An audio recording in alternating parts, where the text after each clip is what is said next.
का बहिनी तू तो मौरिया ओढ़ले है तो लगता दुर्गा जी का मूर्ति है। बाप रे बाप। हाँ बड़की मम्मी एकदम सही बोला था। हाँ करियठा ते तो जैसे बुझाता अजय देवगन हुए एकदम सुघर का। हाँ? बड़की मम्मी देखा हमार मजाक मत उड़ावा जन लो। बहुत कोशिश करनी क्रीम पाउडर कुल लगाने लेकिन गोरा नहीं बनी। क्या करबू इमली हमसे प्यार करेली ना। हाँ? अरे करियठू असनाओ के की आवे आ तुहार व्यवहार देख के भागिए न जाओ तोर चाल ओइसने बाटे जो पर टीके हमरे तो भरोसा नहीं बा कि टीकी। अरे मामा इमली हाले हाले घोट बा बीरना भैया हो हमके इमली घोटा दो। बीरना भैया हो हमके इमली घोटा दो। पालो काटा दो पनिया पिया दो। पालो काटा दो पनिया पिया दो। बीरना भैया हो हमके सड़िया ओढ़ा दो। बीरना भैया हो हमके सड़िया ओढ़ा दो। बीरना भैया हो हमके इमली घोटा दो। बीरना भैया हो हमके इमली घोटा दो। सड़िया ओढ़ा के हमके रुपया थमा दो। सड़िया ओढ़ा के हमके रुपया थमा दो। बीरना भैया हो हमके पनिया पिया दो। बीरना भैया हो हमके सड़िया ओढ़ा दो। का बड़की मम्मी हमार मम्मी गई है थी। अच्छा चुपचाप खड़ी रहबो देखा तो मेकअप कैसे कैले हो। अरे कोइला बारात से एक बार मेकअप नहीं करी। नहीं तू बारात नहीं जेब कहीं में तमाशा कर देबू तब हम का करब तो लोग हम नहीं लिया जे। अरे कलुआ लियावले जो वही डांस वांस करी लोगन तीनों जानी हम जाई हम मानब नहीं। कल्लू बाबू सुना तनी ना। अरे भौजी तू जेबू नहीं तो मैं आवा पीछे में के रही। का चटकीला बहिनी साड़ी त ऐसे ओढ़ले हो जैसे गाउने नहीं उतरल हो तो ओढ़ले होइबो। चला गीत गावे बुखनी का गानवा के विदैया में तू है न मलिका नहीं रहलू जौन देबू तौने न केहू ओढ़ के जाई मोटा कनो। हां हम तस गाना गाई दे कि अबे भागी जइया मामा खड़ा नहीं होइया देखा कैसे निहुरल हम लोटा उठावे खातिर है बहन।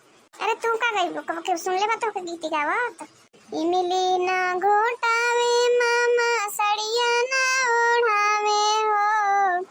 इमली ना घोटावे मामा सड़िया ना ओढ़ावे। अपने आगे का जनरेटर अपने दीदी के देखावे हो। हाय मोरी राम ये कैसन गीत है वे कौने भकौला में से निकललू हो भौजी। हां इमली ना घोटावे मामा सड़िया ना ओढ़ावे हो। इमली ना घोटावे मामा सड़िया ना ओढ़ावे। अपने आगे का जनरेटर अपने दीदी के देखावे हो। अरे दोहराइबू लोगन कि मुंह में ठेकी माराई गए ऐसे करिएबू तो के दोहराई तू ही गावा आज बना तुहार पहले का यार। सड़िया ना ओढ़ावे मामा इमली ना घोटावे। अपने आगे का जनरेटर अपने दीदी के देखावे हो। पनिया ना पियावे मामा रुपया ना थमावे हो। पनिया ना पियावे मामा रुपया ना थमावे। अपने आगे का बुलडोजर अपने दीदी के देखावे हो। अपने आगे का बुलडोजर अपने दीदी के देखावे हो। कापुर बहा हमार भैया हम तो तुम्हार भैया नहीं लगी हैं ऐसे करिया आवती है ओकर मतलब का भाई। हाँ? अरे बहनी अब भी आए शादी में तुम लोग रिश्ता जोड़बा तो गीतिया कैसे गवाई हे जा तनी इथिया में हंसी मजाक होला। हंसी मजाक होई ना तो ब्याह शादी कैसे निकलेगी। अरे नहीं पुरवा भौजी लोगन चाहेला कि खाली ये लोग मजा लूटा और ये सब बुद्धू गंवार बन के बैठल रहा। अब कौन सी होई दीदी बताओलू नहीं। अरे उठा बहनी तू तो बुझाता चिपक गेले वो खड़गे में। चला उठा चला चौराहा पर चला परछावन कर जा और का होई। हम 5 मिनट में आवत नहीं सड़िया चेंज पे हम पर नहीं जाए। अरे जा चट मारो दिन भर सड़िए बदला बिहाने से 5 बार तो बदल भइल बन बोध नहीं भइल। जा चिंटुआ कमाई तोरे सड़िए भर के हो जाता टेक को रुपया बचा के रखती नहीं हो। अपने 20 बार बदल भइल देखा हमरे पर कैसे टांग अड़ावती है ये मुटकी कहिया भगवान उठाई है। अरे छोड़ा बहनी उनके मुँह लगबू तो तुम्हारे जिंदगी नाश होई।